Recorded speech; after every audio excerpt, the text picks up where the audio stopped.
ನಾವು ABC ಮಾಡಿದ್ದೇವೆ, ಜನಸಂಖ್ಯೆ ಆಧಾರದ ಮೇಲೆ ಕೊಡ್ತೀವಿ ಅಂತ ತಾವೇ ಹೇಳಿದಿರಿ. ಬಿಜಾಪುರ ಜಿಲ್ಲೆಯಲ್ಲಿ ಅತಿ ಹೆಚ್ಚು ಜನಸಂಖ್ಯೆ ಇದೆ. ಒಂದು ನಿಮಿಷ. ಪ್ರಶ್ನೆ ಅಲ್ಲ, ಪ್ರಶ್ನೆ ಬೇರೆ ಇಲ್ಲ. ಅವರು ರಾಜಕೀಯವಾಗಿ ಏನಾದರೂ ಮಾತಾಡಲಿ. ಅಲ್ಲ, ಒಂದು ನಿಮಿಷ ಆಯ್ತು. ಅಲ್ಲ, ರಾಜಕೀಯವಾಗಿ ಏನಾದ್ರು ಮಾತಾಡಲಿ, ನೀವು ರಾಜಕೀಯ ಹೊರಗಡೆ ಉತ್ತರ ಕೊಡಿ, ಪ್ರಶ್ನೆ ಇಲ್ಲ. ಅಲ್ಲ, ಈಗ ನಂದಿಷ್ಟೇ ಪ್ರಶ್ನೆ. ಒಂದೇ ನಿಮಿಷ ಸರ್, ನಿಮ್ಮ ಪರವಾಗಿ ಬಿನ್ ಫೀಸ್ ವಕೀಲ, ಅದಕ್ಕೆ ಅಲ್ಪಸಂಖ್ಯಾತರ ಪರವಾಗಿ ಹೇಳ್ತೇನೆ.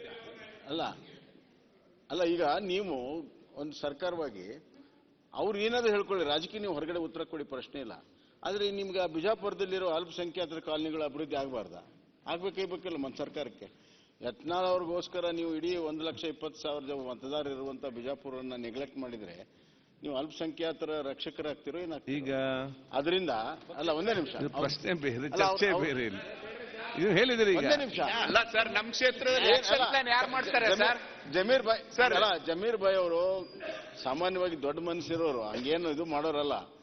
ಅದಕ್ಕೆ ಯಾಕೆ ಹಿಂಗ್ ಮಾಡಿದ್ರು ಗೊತ್ತಿಲ್ಲ, ಅದನ್ನ ಸರಿಪಡಿಸಿ. ಆಮೇಲೆ ನಮ್ಗೇನು 5 ಕೋಟಿ ಕೊಟ್ರಿ ನನಗಂತೂ ಗೊತ್ತಿಲ್ಲ. ಮತ್ತೆ ನೀವು ಯಾರ್ಯಾರ್ದವ್ರ ಲೆಟರ್ ಮೇಲೆ ಕೊಟ್ರೆ, ನೀವೆಲ್ಲ ಯಾರ್ಯಾರೋ ಬೇರೆ ಬೇರೆಯವ್ರ ಲೆಟರ್ ಮೇಲೆ ಕೊಟ್ರೆ ನಮ್ಮ ಕ್ಷೇತ್ರದಲ್ಲಿ ಯಾವ್ದು ಕೆಲಸ ಆಗ್ಬೇಕನ್ನೋದು ನಮ್ಗೆ ಗೊತ್ತಿರ್ತದೆ. ನೀವು ಯಾವ್ದಾದ್ರು ಬೇರೆ ಬೇರೆಯವ್ರ ಲೆಟರ್ ಕೊಟ್ಬಿಟ್ರೆ ಕಷ್ಟ ಆಗ್ತದೆ. ಅದೊಂದು ಸ್ವಲ್ಪ ಆಗ್ಬಾರ್ದು ಸರ್. ಹೇಳ್ದಂಗೆ 5 ಕೋಟಿ ಆಗೋದಿಲ್ಲ. ಯಾರೋ ಗುತ್ತಿಗೆದಾರರು ಮಾಜಿ ಮುಖ್ಯಮಂತ್ರಿ ಡಾಕ್ಟರ್ ಕೂತ್ಕೊಳ್ಳಿ. ಬಿಜಾಪುರಲ್ಲಿ ಅಲ್ಪಸಂಖ್ಯಾತರು ಜಾಸ್ತಿ ಇದ್ದಾರೆ. ಎಲ್ಲರಿಗೂ 5 ಕೋಟಿ ಕೊಟ್ಟಿದ್ದಾರೆ. ನೀವು ಅಲ್ಲಿ ಜಾಸ್ತಿ ಕೊಡ್ಬೇಕು. ನಾನು ಅವ್ರ ಪತ್ರನೂ ಕೊಟ್ಟಿಲ್ಲ. ಎತ್ತಲ್ಲ ಸರ್, ಪತ್ರ ಕೊಟ್ಟಿದ್ದಾರೆ, ಪತ್ರನೂ ಇದುವರೆಗೂ ಕೊಟ್ಟಿಲ್ಲ. ಈಗ ಆಯ್ತು, ಎಲ್ಲ ಒಂದೆರಡು ಸಂತೋಷ, ಖುಷಿ ಬಂತು. ತಾವೇ ಮುಖ್ಯಮಂತ್ರಿ ಅವತ್ತೇ ಈ ಬುದ್ಧಿ ಹೇಳ್ಬಿಟ್ಟಿದ್ರೆ ಏನಪ್ಪ ಈ ತರ ಹೇಳಿಕೆ ಕೊಟ್ಟಿದ್ದಾರೆ ಅಂದ್ರೆ ಅವಾಗ 10 ಕೋಟಿ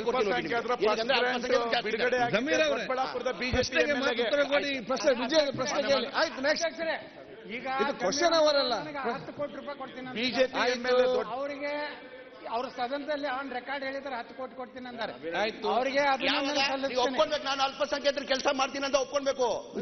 ಹೇಳಿದೀರಿ ಸರ್, ನಾನು ಒಂದು ಪತ್ರ ಕೊಟ್ಟಿಲ್ಲ, ನಾನು ಅನುದಾನ ಬೇಕಂತ ಕೇಳಿಲ್ಲ. ಇಲ್ಲ, ಮಾಜಿ ಮುಖ್ಯಮಂತ್ರಿ ಪ್ರಶ್ನೆಗೆ ಉತ್ತರ ಕೊಡಿ. ಕೊಟ್ಟಿಲ್ಲ. ಜಾಸ್ತಿ ಇದೆ, 10